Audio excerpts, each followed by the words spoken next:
Contrary to that highly publicized prediction, the world did not end over the weekend, which means a number of preachers who live like rock stars will get to continue living the good life. How good? Here's Lisa Guerrero and the I-Squad with a look at some who've been preaching prosperity who are living large. Fresh wind! Fresh! They are some of the most popular TV preachers in the country. We're family here! They urge the faithful followers to donate generously, and in return, the Lord will bring them prosperity. I'm not going to be going to heaven and be broke when I get there. And there's no denying some people have prospered handsomely. Wow!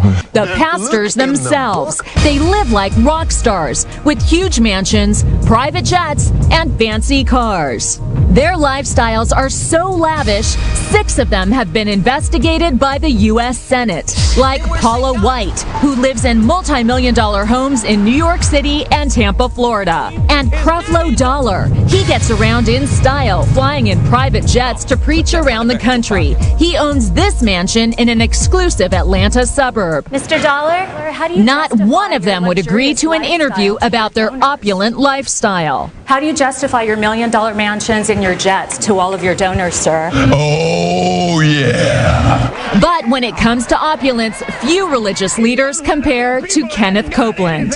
You and I are supposed to always have. To show you his house, we rented this helicopter so you can see his 18,000 square foot mansion valued at over $6 million. He lives in this home outside Fort Worth, Texas. It has beautiful water views and comes complete with a boathouse. But that's not all. Copeland is an avid pilot, and here's his pride and joy, a $20 million Cessna Citation jet. It's the fastest private jet money can buy. He said he needed it to better serve the Lord, and proudly did a flyby for his followers after the church bought it. Shout amen! But it's not just one plane. We found a fleet of planes registered to the church. And you won't catch him waiting in line at the airport because he's got his own, the Kenneth Copeland Airport, located right next to his mansion. I think Copeland is unbelievably greedy.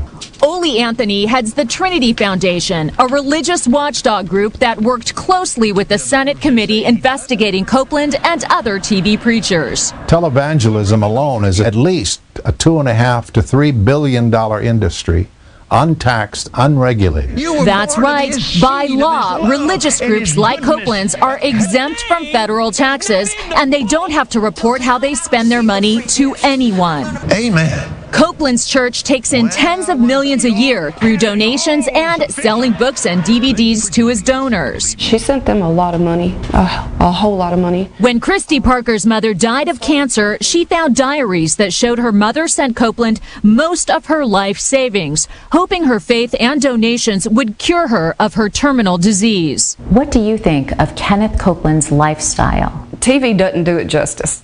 Their office furniture is probably worth more than most people's houses. It makes you sick. Oh, my. Copeland refused our request for an interview, so we caught up with him at an event in North Carolina. Why you're living such a lifestyle of luxury off of church donations? Ma'am, I don't think we have time for this. Thank you. Why won't you answer our questions? A hotel employee tried to prevent us from taping. Well, wait. Hold on. Come here. It's just a simple question, sir. Yes, and I'm going to give you a simple answer. Thank you. My lifestyle follows the scripture. We give, we believe, we're open. You have a fleet of private jets. Why is that necessary? You're a minister. How many private jets do you have? We're going to have to go. That is none of your business. Right after that, he walked away. Although Copeland says he cooperated with the Senate investigation, the Senate committee disagreed, saying only 2 television preachers did, Joyce Myers and Benny Hinn. And the committee recommended that the IRS investigate further.